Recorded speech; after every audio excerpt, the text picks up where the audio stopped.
All right, we're live. Nobody pick our noses, but we're gonna let people find it. Come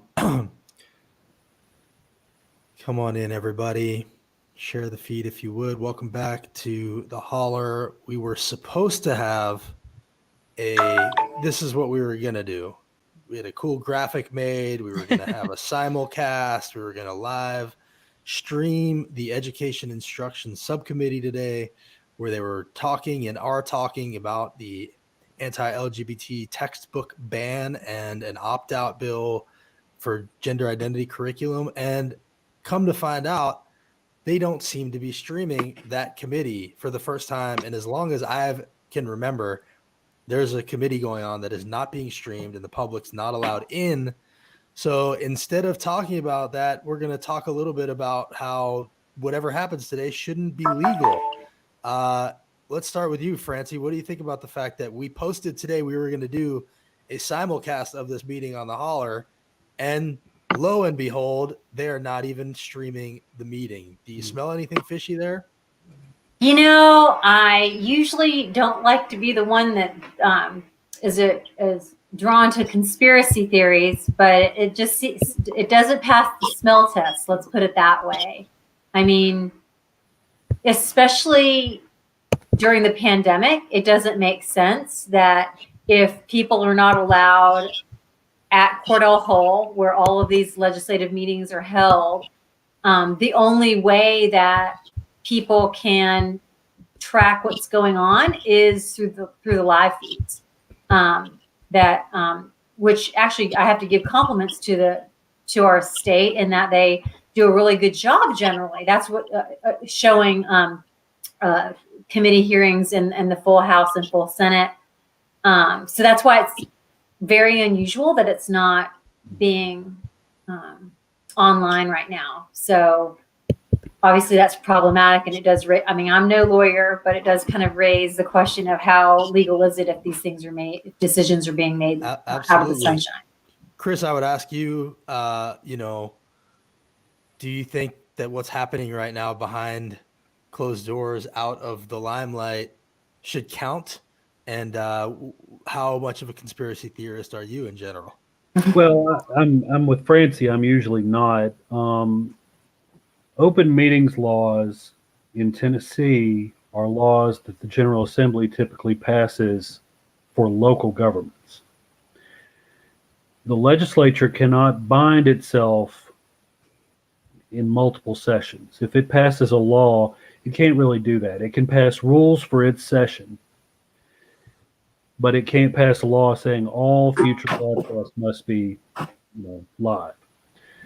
So there's a problem. There's a gap in our open meetings laws. I've been in situations where local governments, because they couldn't fit everybody in the room, decided to wait a week to hold the meeting and relocated the venue because they were worried about violating sunshine laws. They were trying to be that careful. And I hope that our legislature wants everybody to see, but when this happens, I think the better option would be not to hold the committee meeting. Mm-hmm. Absolutely. Yeah. Well, we were going to talk about the anti-LGBT textbook bill, the gender curriculum opt-out, but Francie, why don't you go ahead and, tell us what were we going to cover today? What were we going to see today? What are they talking about? And then, definitely love to hear from Elisabeth as far as some of the issues that we're planning on covering. So go ahead and take it away. Yeah, well, I think that this is a great opportunity. We can imagine that we're watching a committee hearing now to help unveil, what an irony, to unveil how the democratic process works. So I thought we could start the conversation around, how a bill moves through subcommittee and actually eventually, if passed, becomes law. And how a bill becomes a lawsuit. Exactly. That's right. Because we don't redo Schoolhouse Rock. Exactly. We could cover that, and then I thought, Chris, as the executive director of the Tennessee Equality Project, would be great to talk about the policies on the agenda today that impact the issues that we care about. And Elisabeth is our Director of Education for Planned Parenthood of Tennessee, North Mississippi, and as it relates to sexuality education. And I think there's a lot of mystery around how sex ed happens in Tennessee, and I thought it'd be good to demystify some of those things and what the impact of these bills would be if they were to pass. So I think a good start actually would be, how a bill becomes a lawsuit in this case. Chris, would you kind of walk us through that process? Sure. Bills typically, the first time you're going to see them may be when they're in subcommittee, and that's where the House has subcommittees. So that's where a bill typically will start. Usually there's a subject matter committee. Sometimes a bill can be referred to 2 subject matter committees or 3. There's a bill, for example, that attacks gender affirming care for trans youth. That, unfortunately, is going through the Criminal Justice Subcommittee. It's already gone through it. But it also goes through the Health Committee, which seems appropriate. The Senate does not really have subcommittees. So if a bill starts in the Senate, it would start in its subject matter committee. If there's what's called a fiscal note on the bill, meaning an estimation of the cost, it would also, if it were deemed significant, would go to finance in both chambers. It would have all those stops. If it passed all of that, then it would go to something called Calendar and Rules, or the Calendar Committee in both chambers, and it would get scheduled for its floor vote. And it would advance in 1 or 2 of the chambers or both of the chambers. Identical bills have to be passed in both chambers. And then they would go to the governor for, in this case, his action. And that's it in a nutshell. Right. But in the meantime, the unofficial parts of the process are all of you who are watching, all of us as advocacy organizations, journalists, everyone weighing in at each point along the way. That's why all those points are important, Francie, because, and I'm glad you asked, because those are all opportunities for all of us to weigh in on what our thoughts are on the bill, to testify against the bill, to email, to call, to get stories in the media, to protest, to do any number of things, because we are unofficially part of the process that is supposed to be for us. While we're on this topic, I just wanted to ask Joseph's question. He asked how many bills' fates are determined before they even get to committee. It's a very good question. You know, having been watching this stuff for a while now, my general feeling is most of them. I think that's fair. I mean, I think, Francie, you would have a similar experience. You know pretty well going into a committee what's going to happen. You don't always. Sometimes it's close. On this anti-trans bathroom sign mandate bill, there was an 8-10 vote on sending the bill to summer study. That was close. We did not know it would be that close going in. But when that motion failed and it was time to vote on the bill, I think the vote was far more lopsided. It was more like 10-5. So the bill passed. So you don't always know all of those things.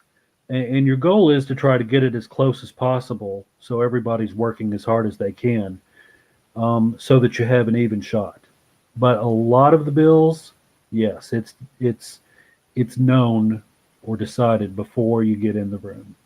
And it's a great question because, as Chris mentioned, you know, you have the, I'm going to act it out, you know, the subcommittee structure. So this is the House side and this is the Senate side, and they have to be traveling out of both chambers. And when he mentions chambers, and I'm going to make it really explicit because I don't want to ever assume that people understand how our government works. You know, you have 33 people on the Senate side. That is the full Senate. And then you have 99 representatives on the House. So you have to have the majority in both of the chambers in order for any bill to pass. Yeah. So both sides have to agree that whatever bill is a good idea. And so if we're to stop a bill, it's always easier earlier in the process when it's at that subcommittee level, because you have a smaller number of people that you're having to influence, like a subcommittee of like 8 people, you know, right? Test question. If you have 8 people on a subcommittee, how many people do you have to influence to win, right? the majority, the flat majority. So, like, want to have 5 people hopefully on your side in that subcommittee, for example, and then it goes to that full committee, and as Chris mentioned, all of the process. So, since we know that handful of people earlier on, we usually can get a sense of whether or not a bill is going to move forward rather quickly. One note on that, and this is inside baseball, but the people who watch these floor sessions will hear this terminology, constitutional majority. So in the House, that's 50% plus 1. So you have to get 50 votes to pass a bill. In the Senate, you've got to get 17. Imagine this scenario. There are only 28 members of the Senate in the chamber. 14 people vote for the bill, 13 vote against, one's present not voting. The bill fails because it didn't get 17. It got the most votes of either side, but it fails. So sometimes it's good when people vote present not voting. Sometimes it's disappointing when people vote present not voting. But there is a burden for anybody who wants to pass a bill to reach that threshold of 51 or 17. That's good to know. That's very good to know. Okay, so Francie, I know you wanted to touch on a couple of other things. I would like to, while we have him here, ask Chris about what happened yesterday, but maybe we do. No, go ahead. Okay, so Chris, yesterday, speaking of constitutional majorities and votes, there was a big vote in the House on the anti-trans athlete bill that was supported by almost every Republican except for one, the only openly gay legislator in the Republican caucus, Eddie Manis. And then on the Democratic side, there actually was more diversity in their voting than many people expected to see. It ended up passing, and a lot of blue names are the Democrats there that basically voted present. Blue lit it, which means a pass, and then there were also some that were absent, and then there were even a couple of yeses. What was your general takeaway from the vote yesterday? Well, I've been seeing this, like I told you before the show, since 2005. There is still a lot of understanding to go among many Democrats in the state. And it has disappointing, very tough results. There wouldn't have been enough Democratic votes, obviously, to stop the bill, but there is value in speaking in solidarity when people are being attacked. And I would want any legislator to know that in its public-facing actions and its words, and for many of the members, their actions, there is a commitment to the equality of LGBTQ people and protecting trans youth. That always has to be tested and renewed in action, and there was a prime opportunity for action yesterday. But I will also say that I want Eddie's colleagues, Representative Manis's colleagues, to listen to him. I don't expect magically that we'll get 15, 20 Republicans suddenly voting against these bills automatically. But I want who he is, what he represents, and the message he brings to filter over to them too. Because I want these kids protected. And when you want the kids protected, it's only secondary what letter is next to a representative's name. You are going to go to bat for those kids. Now, that said, there are issues that can be brought up about hypocrisy and standing for your own values and the values that your party represents, and that's important. And Democrats are already having that conversation in Tennessee today, hardcore. I've seen it already. It's breaking out. But we want every legislator to have the opportunity to vote empathetically.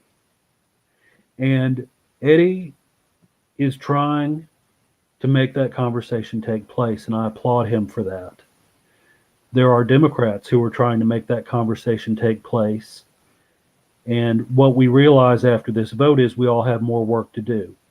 There's room for accountability too, but whenever I fail, I just think about, okay, well, I need to do some things differently, even with the Democrats now. Why do you think, I mean, maybe it is just the answer of like lack of education, but why do you think, some of those surprising passes and those surprising yes votes, why do you think they chose to vote that way, if you can speculate on that?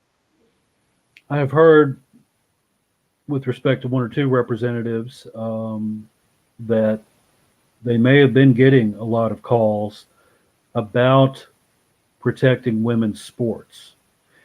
And anytime the far right uses a trick to divide elements of what should be the tent of progressives, the elements, we should be suspicious. We should always be asking ourselves, okay, so you've been for big funding for women's sports in this state. You've been Right. for every kind of parity, every facility upgrade that will help advance women's sports in Tennessee. I mean, is that what watch out for when people suddenly become advocates for women. And I know Right. Francie could tell every story in the book on that one. That's where I am on that issue. And I think to a degree, the far right successfully divided trans and cis women and gave an element of fear mongering that some men latched onto. And Francie and Elizabeth, yesterday, I think it was Natalie Allison posted a quote by, I think it was Sabi Kumar, said something like, that they don't like to legislate medical procedures for women. What was he talking about? I forget. You're muted. Sorry. There was a bill that was up that would allow inmates to get regular mammograms. Right. And he responded to that by saying that he couldn't vote for it, basically because he doesn't think that government should interfere with women's health. Amazing. And they say Republicans aren't funny. We agree. So there you go. Yeah. Although we would like for inmates to have access to mammograms on a regular basis. So I think that's a little bit different. But yeah, it does show the hypocrisy. Thank you, Chris, for delving into that. And Francie, there was something else that you wanted to touch on too. Oh, I do. Yeah. So I want to frame a couple of the bills that are up right now in the meeting that we cannot see. The secret meeting called the Education Instruction Subcommittee, the secret meeting that's meeting right now. There are two bills that I think both Tennessee Equality Project and Planned Parenthood are tracking. One is HB 800 and by Representative Griffey, and the other one is HB 529 by Representative Moody. And I'll let Chris talk about each of those first, but to give you context in terms of why full comprehensive sexuality education is so important, especially as it includes information around gender identification and sexual orientation. I wanted to give maybe Elisabeth, who's sat there very patiently and quietly, to give us a sense of what real comprehensive sexuality education is as a start, and then we can take it from there. But Elisabeth. Yeah, I would love to. We don't have it in Tennessee public schools. We actually, I'm going to back it up just a second and name that in 2012, we had one of the most unique sex ed laws passed. And one of the most unique, maybe that's my bias. We call it the Gateway Sex Ed Law, which has really restricted the way that sex ed, even abstinence sex ed, looks in Tennessee, because it's so weirdly worded and really ill-defined, which I think is a common theme to what we're talking about today as well. So definitely wanted to lift that up. And it kind of goes to Joseph's point about writing bills that they don't. Jack Johnson's bill, just to be clear, right? Was that one that you're talking in 2012? Yeah, I think so. Okay, sorry, go ahead. Memory doesn't serve quite that well for me, but it was 2012. And to Joseph's point around how they can be so adept and informed. And the answer is they're not, right? Like they're shooting some stuff to see what sticks. based on kind of the values that Chris has named, hoping the values that their party or their space that they're representing are going to be represented. And sometimes it hits the mark and other times it gets kind of convoluted along the way. That is one, in my opinion, that got really convoluted. But we do not have comprehensive sex ed in Tennessee. In an ideal world, we would have comprehensive sex ed K through 12. 12th grade. I think that like age group sometimes makes people feel really uncomfortable. Like, what does kindergarten sex ed look like? And the answer is knowing our bodies, right? Being able to say no to unwanted touch, understanding words that represent the body parts that we have so we can advocate for ourselves. Moving on up, being a good friend, learning how to advocate for the things that you need or the friends that you have, and moving on up into puberty. Why is there hair there? What's going on with my body? Holy cow. All Why of those, is there like, hair there? you No, know, I'm just kidding. Go puberty. ahead. Sorry. Are these book titles available? You just had to. You just had to. I was genuinely curious now, but go ahead. Sorry. That is my job, is to answer that. So we can pick a time later. And then as you go even older, you start to get to some of those more traditional sex ed spaces where we're thinking about what our values are around the outcomes of the decisions that we're making around sex ed, birth control, STIs, things like that I think are usually what pop in someone's head when you're thinking about that. But ultimately, and I actually pulled up a definition from the National Standards of Sex Ed. Comprehensive sex ed builds a foundation of knowledge and skills relating to human development, relationships, decision-making, abstinence, contraception, and disease prevention. Ideally, school-based comprehensive sex ed should at least start in kindergarten and continue through 12th grade. At each developmental stage, these programs teach age-appropriate, medically accurate, and culturally responsive information that builds on the knowledge and skills that were taught in the previous stage. So it's a lifelong process that in a school-based setting, hopefully we are supporting like we would math, right? You learn your numbers so that you can learn how to add. In sex ed, you're learning your body so that you can learn how to say no, so that you can understand how it's changing when you hit puberty. And so that's what we're talking about when we talk about comprehensive sex ed. And you might have noticed that abstinence is in fact a part of sex ed. But when you cloak this stuff in euphemisms and values that are assumed as fact, you really don't set anybody up for success, which is kind of what we're looking at in our Tennessee schools right now. And we're also tying our teachers' hands. And I think parents are making assumptions about what's happening in schools looks like what they got, and that isn't true. This law changed in 2012 kind of dramatically. And so I think there's lots of assumptions and lots of fear, not just because we're talking about sex, and there's a lot of just like scary stuff that happens when we start to talk about sex, but also because we don't know who is equipped to do these things. And the answer is not a lot of folks. And Elisabeth, I'm wondering, like, I think sex ed, as we understand it, I think from the opposition standpoint, they're afraid that the more information that people know, it's going to make them have sex more, it's going to make them gay. Can you speak to that fear? Yeah, it's not true. Sorry, that's a little short. But research says time and time again that isn't true.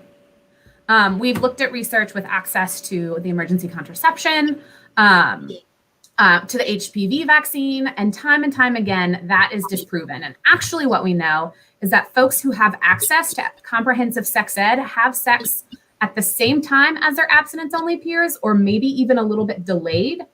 And those folks are more likely to use protection than their peers that don't know that protection works, because all they've been given is the failure rates, which of course you're not going to trust it, right? If that's all you've been given. And so research time and time again just supports that comprehensive sex ed gives autonomy, gives decision-making, and they're making decisions that are probably in line with a lot of values that adults want for them, right? They don't want to have STDs either. They don't want to have an unintended pregnancy either. And so if we give them the skills to be able to normalize and to be able to have conversations around these things, they are making those decisions because they are smart, autonomous human beings too, if we give them the credit that they deserve. It seems like if their main objective is to limit abortion, they never really get behind any of the solutions that would actually help lower the number, like for instance sex ed, or subsidizing daycare for low-income families, or contraception, like the actual solutions, which this seems to be one of them. That's why I think you called it the forced birth agenda, is because they really seem to just want to force women to have the babies, but they don't actually want to address the problem in a real way. Francie? Yeah, I agree. And I wonder, like, maybe Chris, if you could tie in kind of a baseline of our educational expectation for young people, ideally based on what Elisabeth shared, and kind of connect it to a couple of the bills that were on the agenda for the secret meeting today. Can you speak to that? Sure. HB 800 is an outright ban on LGBTQ affirming content in textbooks. I mean, it's just as hardcore and as slap you in the face as it could be. And that's by Representative Griffey. The bill by Representative Moody, HB 529, is more subtle. It uses the phrases sexual orientation and gender identity, which everyone has a sexual orientation and a gender identity. But it says that if there are curriculum units about those topics, then I think a month in advance, parents have to be warned and have to be allowed to opt their children out. And this is a common theme in the slate of hate that we're dealing with in Tennessee this year. That is, how can I best avoid LGBTQ people? Whether it's this bathroom sign bill, or it's how can we sideline trans kids from sports, or how can I opt out of diversity training? Thank you, Representative Cassida. On and on and on. There is this weird attempt to build a culture of avoidance, or build onto an existing culture of avoidance. And that can be true about sexuality generally, but there is also a focused element within that around we're going to wall ourselves off from having to see, listen to, experience, deal with LGBTQ people, and in particular, trans folks. That's such a good way to put it. Just like kind of, putting, a whole group of people off to the side. And, just the act of doing that also, if it removes that group of people from people's like psyche and consciousness, then it makes it even easier in the future to regress, from the progress that has been made. So that you just, because people empathize with what they see, what they experience. And so if they're not seeing and experiencing, loved ones around them who are LGBTQ plus, experiencing oppression, then it'll be even easier to regress on the progress that has been made. I think that's such a good way of putting it. And it's really quite disturbing and just, downright bigoted. So thank you. And I think it'd be important, and this, Elisabeth, would be a question for you. Can you, because I don't want to assume that people understand sexuality fully, right? Right. What does that mean, gender identity, sexual orientation, and why does it have to be a part of community comprehensive sex ed? Like, why would that be important? Well, Chris already named that we all have them, right? Like, we are all products of this world and the expectations placed on us by walking through it. And I think comprehensive sex ed, when done well and correctly, helps you navigate those things. A gender identity is how you feel that you are, right? You were assigned something at birth, maybe a little bit before, maybe you had a gender reveal party. Hopefully it didn't like burn down your state of California, but maybe that was you the have been karma. assigned. You have been assigned something, right? And you walk through the world. Your parents maybe have dreams based on that thing that was assigned to you, just based on your genitals when you were born. And then by the time you're like 5 to 6, you have an understanding of whether or not that identity fits you, right? You're like, yeah, I'm okay with this. And for folks who feel that sex that was assigned at birth, I've heard it talked about sex and gender because of the expectations that are placed on that person based on their genitalia. If that fits, if that feels good, your gender identity might be cis or cisgender.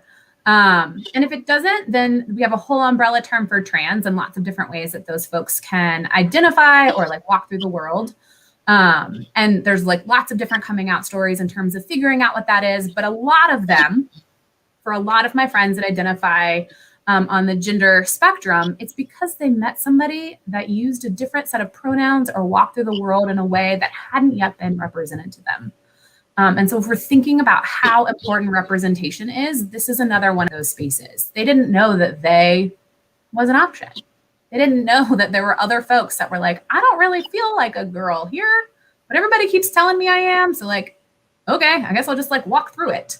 And one of the ways that comprehensive sex ed does that is through normalization, right? We talk about things, we use different scenarios that we can kind of discuss together and lift up spaces and places for folks that maybe they don't have access to in their world because of where they are, because of their broadband internet, because they are not allowed to watch the TV shows that are doing a much better job of representing the diversity and gender identity and orientation.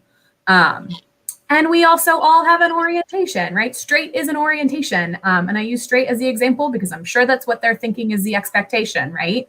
But it's also an orientation. And so talking about sex ed and behavior, as opposed to like sex until marriage, which I'm assuming is sex that can produce a pregnancy in the confines of a heterosexual marriage, which is not all of the ways in which people experience pleasure or experience sex. We're leaving out whole swaths of folks, even people who identify as straight, right? And ways in which they can experience pleasure. And our STD rates are rising. We are seeing the ramifications of not talking about these things, of not using body inclusive language. I think these bills are circuitously because these folks didn't have comprehensive sex ed, right? We're scared of what we don't know. And if we talk about this in sex ed, if you have somebody in a safe space in your classroom, talk about a scenario that exists on a piece of paper, or maybe is able to bring in a first person speaker to talk about their experience of coming up with their gender in a way that feels revolutionary to you, it's harder to hate what you know. Back to your point, right? And comprehensive sex ed does that. It gives the space for you to explore your own values, your own gender, your own orientation, and hopefully offers grace to all of your peers who are walking through this same hard world, navigating the sexually explicit nature while also the shame-based Bible Belt that we're all kind of trying to figure out. It seems like there's a important roadmap element for this. Sorry. Oh, so, well, I was just going to say, an important element of this in sex education, I would think, would have to be helping people distinguish, and this goes to consent, helping people distinguish between violence and sex. And in Tennessee, it's important discussion everywhere. It's an important discussion, particularly in states where the rates are high and the discussion is not taking place. There is an incredibly high rate of domestic violence in the LGBTQ community. But if you can't talk about LGBTQ people and you can't really talk about sex ed, how are you going to help people sort out the difference between sex and violence so they know that some things just are not right? It is not normal that you shouldn't accept it as normal that you would be beaten in a relationship or shoved or verbally abused or whatever it is. And this goes to the core safety of all our people in the state. I mean, I got a call today from a friend in West Tennessee about a man who had been raped. And if you don't help people understand consent, there are lots of men of various sexual orientations and gender identities who could be sexually assaulted and not know that that's what happened to them because they don't even conceive of that as a possibility and then don't know what to do when it happens. I mean, this emerges in so many ways that I know you all could fill out even more, but that's why these topics are so important. Comprehensive sex ed is sexual abuse prevention. Yeah, that's exactly right. That's exactly right. In fact, recently, I guess within the last couple of years, there was an incident where there was a child that was sexually abused, and there had to be a modification of the law because a lot of the child abuse prevention organizations lobbied, saying that our existing sex ed laws actually restrict their ability to do the prevention work that they need to do. So this is really harmful. And I think that the two bills that we were really trying to monitor in the meeting that ended up being completely hidden from public eye, are so important, because if these bills pass, the very people that probably need the education are going to be the ones that aren't going to be able to access it. And that's really harmful, not only in terms of our ability to not exclude and other people, and it limits our ability to be compassionate, but for the folks that actually could utilize that understanding of definitions and assessing how what they're learning factually connects to their own values. It helps them understand their own anger or confusion or whatever those feelings may be. It's good for their mental health. And so, as Planned Parenthood, we really value the parenthood part of it. And so as a parent myself, we want to make sure that our young people are learning the things that are going to really help them reach their full potential. And so my message to other parents is that this is something that we want to make sure our young people have access to. And because unless they are able, we don't want politicians to hide the truth from us, essentially. And that's what these bills do. Well, and to your point, I think a lot of parents get nervous when they think about sex ed in schools. They're like, well, I want to be the sex educator for my kid. And yeah, you are. You already are, right? You spend more time with your kid than anybody else does. And so taking advantage of that, and also relying on your village. My job isn't to share values. As a sexuality educator, my job is to share the facts so that then you can share the values. And so with our powers combined, we can create a healthier generation of kids who have understandings of who they are. You named mental health. We know that when trans and LGBTQ plus kids are accepted for who they are, their suicide rates drop to cis and straight kid levels. And that's pro kid, right? That's what we want. We want healthy folks who can walk through this world and hopefully make the difference that we are hoping that they will make, based on our hope, by being their village, being their peers, being their friends, being their trusted adult people. How have you... Oh, sorry. I was just going to say, if we can do that for trans kids, people don't realize that everyone benefits. I mean, how many little boys have been picked on for not being man enough? Right. How many girls have been picked on, their dreams dashed because they weren't considered girly enough to do whatever? I mean, let people exist where they exist on that spectrum, and let their talents emerge, and let them, just grow into who that they can be. But it helps cis kids as well if we can really protect trans kids. And that's a case we need to continue to make. I mean, if it only protected trans kids, I would still be all for it, and I would fight like hell for it. But the fact is, when you protect the most vulnerable, it does help everybody in different ways. How That's have really well you... said. Yeah, very, very well said. How have you, both from Planned Parenthood's perspective, TEP's perspective, and, all of the overlap in between, of which there is a lot, seen Tennessee and the state legislature change either for better or for worse, and how they're I know I've heard Chris answer this question a couple times. So, but if you could answer that again, just how does this legislative session compare to other legislative sessions in past years? It's the worst I've ever seen. And not just for our issues. I mean, we have more bills and they're worse than any other year that I've been tracking since 2005.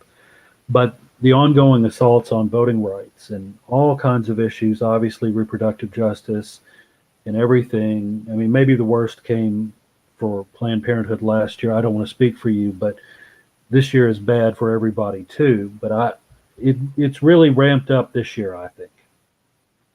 That's how it seems from where we're sitting. I mean, there's a laundry list of these bills, and they seem to keep coming. And, so we appreciate the work that you're doing, and tnep.org is the website. And, we appreciate your support here at the Holler too.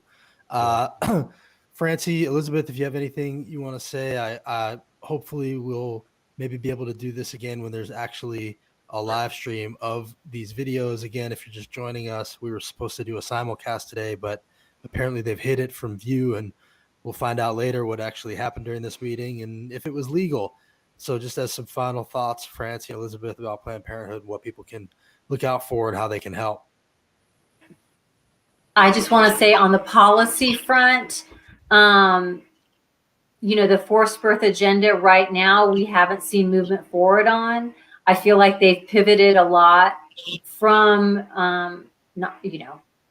for now anyway, attacking reproductive rights and have solidly faced the LGBTQ community. That's what it feels like. I invite people to learn more tonight at 6 o'clock. We'll be doing a live stream. You can look at the Planned Parenthood pages in Tennessee. There's Planned Parenthood of Tennessee, North Mississippi, and Tennessee Advocates for Planned Parenthood. We're having a people's preview of the state, so people are invited. We'll have Tennessee Equality Project, the Equity Alliance, Tennessee Immigrant and Refugee Rights Coalition, Healthy and Free Tennessee, Planned Parenthood.